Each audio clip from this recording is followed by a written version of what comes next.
चलिए, तो हम कंप्लीट कर चुके थे अपना 13 सेट हमने कंप्लीट कर लिया था एबीएस का। अब हम 14 सेट के बारे में बात करते हैं। 14 सेट लेके आए हैं आपके लिए और इसको मैं थोड़ा सा जूम कर लेता हूँ। चलिए, तो ठीक, अब सबको विजिबल हो रहा होगा, देख रहा होगा। चलिए, तो पहला क्वेश्चन है हमारा। पहला क्वेश्चन क्या कह रहा है? जैविक समुदाय में प्राथमिक उपभोक्ता है। जैविक समुदाय में प्राथमिक उपभोक्ता, तो बेटा जी किसकी बात कर रहा है? प्राथमिक। और प्राथमिक कौन होता है? प्राथमिक कौन होते हैं? प्राथमिक होते हैं शाकाहारी। तो आंसर क्या हो जाएगा? शाकाहारी इसका आंसर हो जाएगा। अच्छा, 10% का नियम, 10% का नियम किसने दिया था? तो मैंने आपको 10% का नियम बताया, किसने दिया है? वैज्ञानिक लिंडेमान ने दिया है। किसने दिया है? लिंडेमान ने दिया। क्या बताया था कि ऊर्जा एक स्तर से जब दूसरे स्तर में जाती है, ऊर्जा एक स्तर से जब दूसरे निकाय में जाती है तो मात्र कितनी जाती है? 10% ही ट्रांसफर होती है। तो ये किसने कहा था? तो ये कहा था हमारे लिंडेमान वैज्ञानिक। चलिए, नेक्स्ट क्वेश्चन है बुध सूर्य से ग्रह। तो ये कौन से नंबर का है? अगर यहाँ पर मेरा सन है, यहाँ पर मेरा सन है, तो सबसे पहले क्या मिलता है? सबसे पहले मरकरी ही है, बुध ही है। ठीक है, तो कौन सा हो जाएगा? फर्स्ट नंबर का हो जाएगा। 4 हमारे आंतरिक ग्रह हैं और 4 हमारे जैकोबियन या बाह्य ग्रह कहलाते हैं। ठीक है, चलिए नेक्स्ट क्वेश्चन क्या कह रहा है हमारा? वायुमंडल में 99% भाग पर किन दो गैसों का विस्तार है? तो भैया 78% कौन है? 78% यानी 78% तो नाइट्रोजन है आपकी, और 21% क्या है? ऑक्सीजन है। तो दोनों को मिलाओ कितना बन जाएगा? 99% बन जाएगा। तो आंसर हो जाएगा ऑक्सीजन एवं नाइट्रोजन। ठीक है, चलिए नेक्स्ट क्वेश्चन। कौन रासायनिक उर्वरक का उदाहरण नहीं है? रासायनिक उर्वरक कौन से होते हैं? जिनमें क्या होते हैं? जिनमें हमारे जिंक ये सारी चीजों को लगाया जाता है। तो यूरिया है, पोटाश है, फॉस्फेट है, कंपोस्ट ये नहीं है, ये हम कंपोस्ट खाद खुद बनाते हैं। ठीक है, तो ये कैसा है? ये रासायनिक उर्वरक नहीं है। ठीक है भाई, चलिए भारत की सबसे लंबी नदी। अब भारत की सबसे लंबी नदी तो आपको पता है कौन सी है? गंगा है। 25-25 इसकी हाइट और इसकी लेंथ है, तो गंगा हो जाएगी गंगा। और 25-25 ये इसकी किलोमीटर, तो क्या है हमारी? ये इसकी डिस्टेंस वाला वो क्या नाम है? लंबाई है। अच्छा, गोदावरी पूछता तो इसे बूढ़ी गंगा या बृहद गंगा कहते हैं। बूढ़ी गंगा या बृहद गंगा, तो बूढ़ी गंगा या बृहद गंगा किसे कहते हैं? तो ये कहते हैं गोदावरी को। गोदावरी आपकी प्रायद्वीपीय भारत की नदी है। प्रायद्वीपीय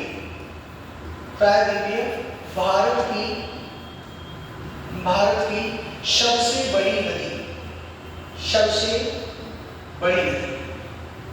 ठीक है, तो ये हो जाएगी गोदावरी। चलिए नेक्स्ट क्वेश्चन आते हैं। विश्व पर्यावरण दिवस कब मनाया जाता है? ये क्वेश्चन तो सभी को पता रहता है, लगातार एग्जाम में आता रहता है। तो आपका आंसर क्या हो जाएगा? 5 जून। निम्न में से कौन सा रामसर घोषणा की सूची में नहीं है? नम क्षेत्र नहीं है, यानी वेटलैंड क्षेत्र नहीं है। वेटलैंड की अगर बात करें आज की युग में हमारे कितने रामसर साइट कितनी है? तो रामसर साइट की अगर बात करता है तो हमारी टोटल कितनी होगी? 100। अगर 100 नंबर का पूछता है कौन सा है, तो कौन सा है? सुरहताल। तो सुरहताल हो जाएगा। ठीक है, ये कहाँ पे आपका? तो बलिया में पड़ता है, तो सुरहताल बलिया। इससे पहले 99 का अगर पूछता है तो 99 की हमारी कौन सी थी? शेखा झील। और ये कहाँ पर पड़ती है? ये पड़ती है आपके अलीगढ़ में। ठीक है, तो ये अलीगढ़ पड़ती है। अलीगढ़ के बेटा जी ताले फेमस है। क्या फेमस है? ताल। तो ताले अलीगढ़ के फेमस है। चलिए, तो आंसर क्या हो जाएगा यहाँ पे? तो आंसर, अच्छा भूलर झील है, रुद्रसागर झील ये भी है अपनी रामसर साइड में, केवलादेव रामसर साइड में है, राजसमंद रामसर साइड में नहीं है, राजस्थान में पड़ता है। राजसमंद, जयसमंद, देवर, नक्की, पंचवटी की झील है, शावर हो गई, तो ये राजसमंद। अच्छा, डेसिबल किसे मापने की इकाई है? तो डेसिबल किसकी है? ध्वनि की। ठीक है, गहराई, समुद्र की गहराई के लिए क्या मापते हैं? तो फेथोमीटर। ये समुद्र की गहराई के लिए, समुद्र की गहराई, तो समुद्र की गहराई नापने के लिए हम किसका यूज करते हैं? फेथोमीटर का यूज करते हैं। फिलहाल ये आंसर क्या हो जाएगा यहाँ पे? ध्वनि आंसर हो जाएगा। चलिए नेक्स्ट क्वेश्चन की बात करते हैं। किसी को कोई दिक्कत हो तो आप मुझे कमेंट करके बता सकते हैं। IEIA environment impact assessment America में स्थापित किया गया।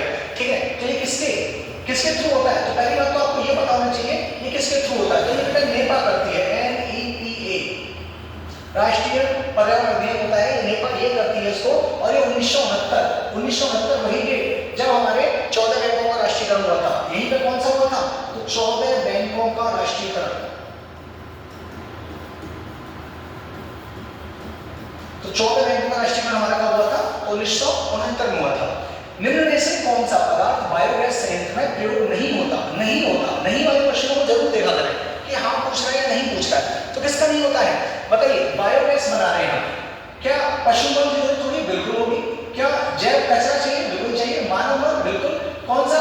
खनिज तेल, हमें इनका कोई यूज नहीं है, खनिज तेल का यूज नहीं होता है, तो यही पूछा है, नहीं होता है। अच्छा, पेरियार टाइगर रिजर्व, मुल्ला पेरियार बात यहाँ पे वही पेरियार टाइगर रिजर्व है। और मुल्ला पेरियार कहाँ पे पड़ता है आपका? मुल्ला पेरियार पड़ता है आपका केरल में। ठीक है, तो आंसर क्या हो जाएगा? ढूंढ लीजिए केरल कहाँ पे है। चलिए, यही है कौन सा? तो मुल्ला पेरियार बांध, मुल्ला पेरियार बांध। तो मुल्ला पेरियार बांध भी हमारा कहाँ पड़ता है? तो यहाँ पे केरल में ही पड़ता है। ठीक है, केरल में कौन सी नौका दौड़ होती है? कौन सी झील पे? वेम्बनाड झील पे। तो वेम्बनाड, अष्टमुड़ी इन्हीं की झीलें हैं, और वहां पे नेहरू बोट रेस होती है। कौन सी बोट रेस? तो नेहरू बोट रेस होती है। चलिए नेक्स्ट क्वेश्चन पे चलते हैं। 1992 में पर्यावरण सुरक्षा से संबंधित प्रथम पृथ्वी सम्मेलन, तो बेटा जी प्रथम पृथ्वी सम्मेलन आपको पढ़ा रखा है मैंने ईवीएस में, कहाँ पे? Rio de Janeiro. तो प्रथम पृथ्वी सम्मेलन कहाँ हुआ था? Rio de Janeiro. और कब हुआ था? 1992। अच्छा, 1992 में एक और कोई प्रोजेक्ट आया था, इसका नाम क्या था? हाथी प्रोजेक्ट। तो हाथी प्रोजेक्ट कब का आपका? तो 92 का है। ठीक है, चलिए विटामिन ए की कमी से कौन सा रोग हो जाते हैं? तो विटामिन ए की कमी से कौन कौन से रोग हैं? एक तो जीरोथैल्मिया होता है, जीरोथैल्मिया इसी कमी से होता है। निप्टोलॉकिया होता है, निप्टोलॉकिया। तो निप्टोलॉकिया रोग भी हमारा विटामिन ए की कमी से होता है। और एक नाइट ब्लाइंडनेस या रतौंधी, तो आंसर क्या हो जाएगा? रतौंधी। ठीक है, रिकेट्स किसकी कमी से होता है? तो ये विटामिन डी की कमी से होता है। किसकी? Vitamin D. बच्चों में रिकेट्स, बच्चों में। ठीक है भाई, बच्चों में रिकेट्स। और वयस्कों में पूछे, बड़ों में पूछे तो ये होता है ऑस्ट्रोमलेशिया। ठीक है, तो कौन सा होता है? ऑस्ट्रोमलेशिया। तो बड़ों में होता है। इसका भी होता है विटामिन सी की कमी से। किसकी कमी से होता है? Vitamin C. ठीक है, और विटामिन सी, इसी का दूसरा नाम कौन सा है? इसी का दूसरा नाम है नाभिक रोग। नाभिक, तो नाभिक रोग भी यही है। और अगर क्वेश्चन आपसे पूछे विटामिन सी, तो विटामिन सी की कमी से और क्या हो जाता है? और एक रोग होता है गिंगीवाइटिस। गिंगीवाइटिस, मसूड़ों में खून जो आता है उसको यही रोग कहते हैं। मसूड़ों में खून आ जाता है ना, तो यही रोग होता है, गिंगीवाइटिस। चलिए नेक्स्ट क्वेश्चन पे चलते हैं। Clear question? ठीक है। मानव शरीर हड्डियों का ढांचा मात्र रह जाता है, इसका कारण है? तो मानव शरीर मात्र हड्डियों का ढांचा किसमें रह जाता है? लंबे समय तक तंबाकू ग्रहण करने से, लंबे समय तक शराब का सेवन करने से, परिवार के लोगों का नशा करने से, परिवार के लोगों द्वारा नशा करने से, या परिवार के लोगों द्वारा तंबाकू ग्रहण करने से। तो क्या है? लंबे समय तक ये तंबाकू, लंबे समय तक तंबाकू ग्रहण करने से। ठीक है, हम लंबे समय तक तंबाकू खाएंगे, कैंसर हो जाएगा, हड्डियों का ढांचा रह जाएगा, मारे जाएंगे। ठीक है, धूम्रपान से होने वाला प्रमुख रोग, तो बेटा धूम्रपान लिखा रहता है, धूम्रपान निषेध है, धूम्रपान निषेध है लिखा रहता है। कैंसर, फेफड़ों में, फेफड़े सब बेकार हो जाते हैं, कैंसर हो जाता है। पौधों में अर्धसूत्री विभाजन होता है, क्वेश्चन बड़ा इंपॉर्टेंट रहेगा। पौधों में अर्धसूत्री विभाजन, तो अर्धसूत्री विभाजन किसमें होता है? पराग कोश में होता है। पराग कण देख लेना, नहीं, पराग कण में नहीं होता है, पराग कोश में होता है। इंद्रधनुष में रंगों का क्रम क्या है? तो ये सबको पता है, विग्योर होता है, विग्योर होता है। तो देख लो, विग्योर बेनी ऑफ पीनाला, बेनी ऑफ पीनाला, बेनी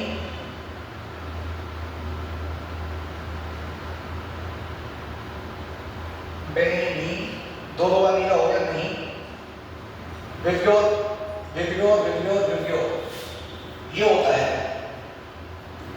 विग्योर। ठीक है, तो इसको आप सेट कर लेना, आंसर आपका मिल जाएगा। चलिए नेक्स्ट है लोकसभा की कार्यवाही के प्रथम घंटे को, बड़ा ही इंपॉर्टेंट क्वेश्चन है, सुपर टेट में आ चुका है, वैकेंसी सुपर टेट में क्वेश्चन आ चुका है। ठीक है, तो ये पहला घंटा कौन सा होता है? शून्यकाल।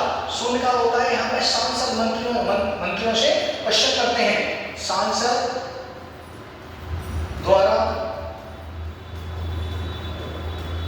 मंत्रियों से प्रश्न पूछे जाते हैं।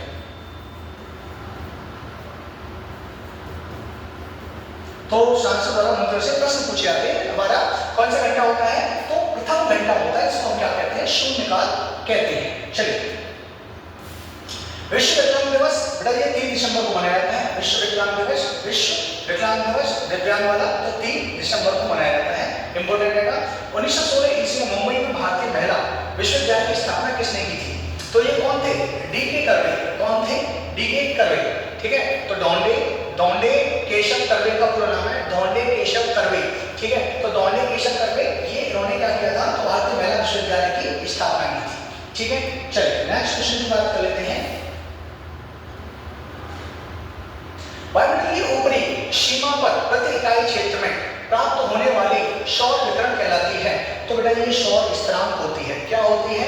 सौर स्थिरांक कहलाती है। इंपोर्टेंट क्वेश्चन रहेगा, फिजिक्स का क्वेश्चन रहता है, तो इंपोर्टेंट क्वेश्चन है आपका, ये सौर स्थिरांक कहलाती है। वैशावस्था में स्वस्थ व्यक्ति की एज धड़कन सबको पता रहता है 72। ठीक है, सबको पता रहता है कितना? 72। कौन सा राजनीतिक शक्ति का मुख्य स्रोत है? राजनीतिक शक्ति तो भैया हमारे संविधान में सबसे पहले क्या है? हम भारत के लोग यानी कि हमारा सब कुछ क्या है? जनता के ऊपर डिपेंड है। स्वच्छ आकाश नीला दिखाई देता है, क्यों? प्रकीर्णन होता है। क्या होता है? प्रकीर्णन होता है। आंसर देख लेते हैं। तो प्रकाश के प्रकीर्णन के कारण होता है ये सारी बातें। अच्छा, यहाँ पे कुछ अनुच्छेद दे रखे हैं। अच्छा, मैं चलना स्वतंत्रता का अधिकार हमारा किसमें दे रखा है? 19 से 22 स्वतंत्रता का अधिकार है। 23 से 24 शोषण 23 से 24 हो जाएगा। धार्मिक स्वतंत्रता, तो धार्मिक स्वतंत्रता 25 से 28 में दे रखी है। कृपाण धारण करना मैंने आपको बता रखा है। ठीक है, और संस्कृति शैक्षणिक संस्थान अल्पसंख्यकों के लिए, हितों के लिए, ये सारी बातें कि यूनिवर्सिटी वगैरह खोलना, तो ये 29-30 में दे रखा है। चलिए नेक्स्ट क्वेश्चन की बात करते हैं। बच्चों को पर्यावरण अध्ययन पढ़ाया जाना क्यों आवश्यक है? तो नैतिकता की समस्या का अवधारणा की गहरी समझ का विकास, पर्यावरण की जानकारी का महत्व, उपयुक्त सभी हो जाएगा। ये सारी बातें ही करते हैं हम। अच्छा, निःशुल्क एवं अनुवाद वाली शिक्षा अधिनियम 2009 किसके लिए बनाया गया है? तो किसके लिए बनाया गया है? 2009 वाला जो अधिनियम है वो किसके लिए? निःशुल्क। तो 6 से 14 वर्ष के सभी बच्चों के लिए, 6 से 14 वर्ष की बालिकाओं के लिए, अनुसूचित जाति या दिव्यांग बच्चों के लिए। चलिए एक क्वेश्चन आपके लिए है, क्योंकि मैं इसको भी पढ़ा चुका हूं आपको, तो जल्दी से इस क्वेश्चन का आंसर दें।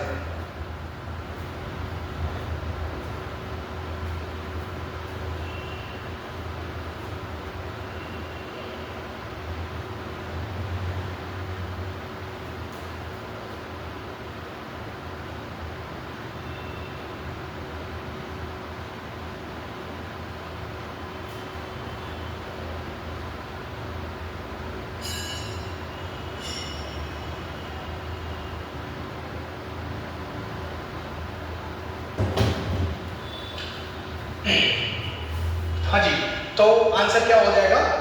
6 से 14 वर्ष के सभी बच्चों के लिए, 6 से 14 वर्ष के सभी बच्चों के लिए बनाया गया है। चलिए, सबसे प्राचीन वेद कौन सा है? तो सबसे प्राचीन वेद आपको पता है कौन सा है आपका? तो ऋग्वेद है। सबसे प्राचीन वेद की बात करें ऋग्वेद है। ठीक है, और इसके तीसरे मंडल,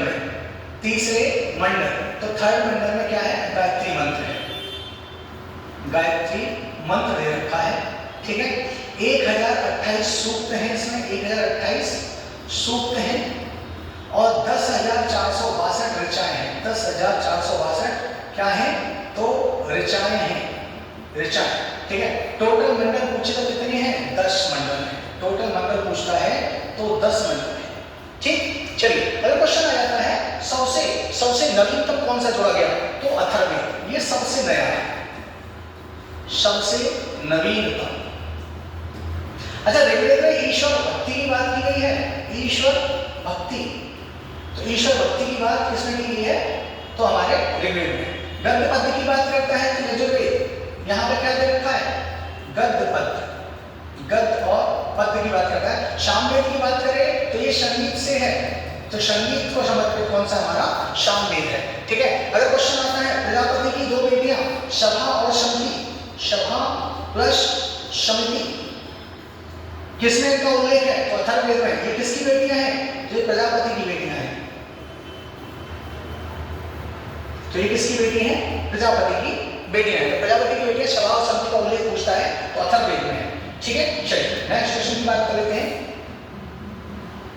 ये जादूटोना से संबंधित है। इस क्वेश्चन को याद रखना, कौन सा? जादूटोना। वह जगह जहां गंगा नदी उत्तर प्रदेश राज्य में प्रवेश करती है, तो मैंने बता रखा है कौन से करती है? बिजनौर से करती है। कहां से करती है? तो बिजनौर आंसर हो जाएगा। चलिए, तो ये हमने अपना दूसरा यानी कि 14 नंबर का टेस्ट भी प्रैक्टिस सेट कर लिया है। Thank you.